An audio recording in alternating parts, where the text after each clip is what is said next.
ঘটনাটা আমরা এখানে কেউই দেখিনি। পাশের একটা রাস্তাতে কাজ হচ্ছে বলে রাস্তাটা বন্ধ ছিল, তো এই দিকে যাওয়া আসাতে অসুবিধা হচ্ছে, মানে দুই দিক রাস্তার খোঁড়াখুড়ি কাজ হচ্ছে, এনএইচের কাজ হচ্ছে। তো ওই ভদ্রলোক বেলডাঙ্গা থেকে সারগাছির দিকে বা বহরমপুরের দিকে যাই হোক কোনো দিকে যাচ্ছিল, তো ওই গাড়ি এমনভাবে পাস করে, দুটো গাড়ি চলে আসে, কোনো দিকে আটকাতে না পারে, বালির উপর দিয়েও তোলাবার চেষ্টা করে, সেটা না পেরে যখন পড়ে যায় ভদ্রলোক, তার উপর দিয়ে চলে গেছে গাড়িটা। নাম পরিচয় কিছু জানা গিয়েছে? না, নাম পরিচয় কিছু জানা যায়। আচ্ছা, এত যে এই যে দুর্ঘটনা, এটার কারণটা কি? এই যে এত অ্যাক্সিডেন্ট? বাজে ট্রাফিক সিস্টেম, এর জন্য 100% দায়ী। এখানে কোনো নির্দিষ্ট কোনো পরিকল্পনা নাই এবং নির্দিষ্ট কোনো ট্রাফিকেরও কোনো গল্প নাই। আচ্ছা, আপনার নাম পরিচয়টা একটু বলবেন? আমার নাম আসিফ, আমি এখানকারই বাসিন্দা। ঘটনাটা ঘটা বলতে গেলে আমি তো ছিলাম না এখানে স্পটে, যাই হোক বাড়ি থেকে আওয়াজ পেলাম, আমার সামনেই বাড়ি থেকে আওয়াজ পেলাম, একটা জোরে খুব আওয়াজ হলো। সেই আওয়াজটা শুনে আমি যখন জানলা দিয়ে দেখলাম যে একটা লোক এখানে পড়ে আছে এবং সে মনে হলো যে স্পট ডেথ হয়ে গেছে।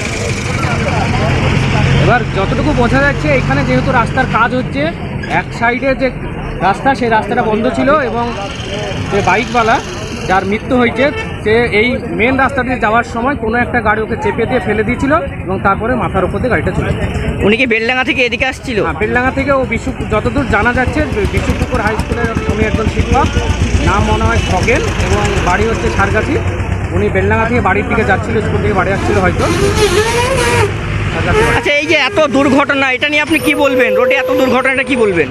এই যে আমাদের ট্রাফিক সিস্টেম এবং এই যে রাস্তার কাজ হচ্ছে, রাস্তার কাজগুলো যদি সিস্টেমেটিক হইতে হয় ভালোভাবে, এবং ট্রাফিক যে থানা থেকে যে দায়িত্ব আছে সেটা যদি ঠিকঠাকভাবে পালন করা হয়, মনে হয় না যে এরকমভাবে আমাদের অ্যাক্সিডেন্ট হবে। খুব অ্যাক্সিডেন্ট হচ্ছে, আমাদের এই এলাকাটা অ্যাক্সিডেন্ট প্রবণ হয়ে গেছে।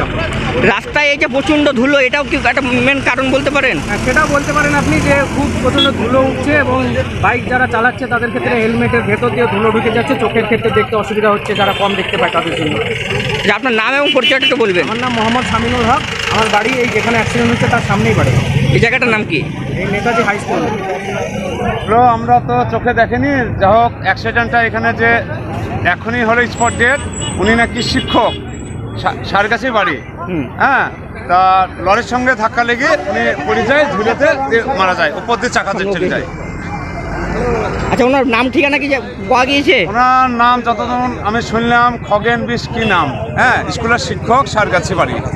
সারগাছি বাড়ি। হ্যাঁ। আচ্ছা, এত যে দুর্ঘটনার কারণটা কি? সঙ্গে পেছনে যাচ্ছে কেন? দুর্ঘটনার কারণ হচ্ছে এই যে রাস্তা জ্যাম আর রাস্তার কাজ চলছে, এর জন্যে দায়ী। কারণ রাস্তা তো কাজ ঠিকভাবে হচ্ছে না, এদের মাটি পড়ে আছে, আপনার এই যে কাজের খাত খুঁজে রেখে দিয়েছে। হ্যাঁ, কোনো কাজের কোনো এদের নাই, দ্রুত গতিতে কোনো কাজই চলছে না। কাজে একদম আমরা বলবো যে এই রাস্তার জন্য অ্যাক্সিডেন্টগুলো হচ্ছে। রাস্তাটা তো ছোট, উনি তো রাস্তাতে সাইড দিয়ে যাবে, সে রাস্তা তো পাচ্ছে না, রাস্তা তো নেই। তারপরে এই যে এটা ধুলোটাও কারণ মনে পড়ছে? হ্যাঁ, অবশ্যই মাটি ফেলে ঢিপ রেখে দিয়েছে।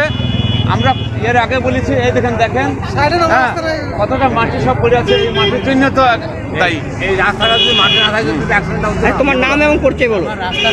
আমার নাম মোহাম্মদ ইয়ামিন শেখ, আমি নেতাজি বাড়ি, নেতাজি হাই স্কুলের মোড়, গঙ্গাপুর বাড়ি। আমি একজন ব্যবসায়ী, নেতাজি মোড়ে।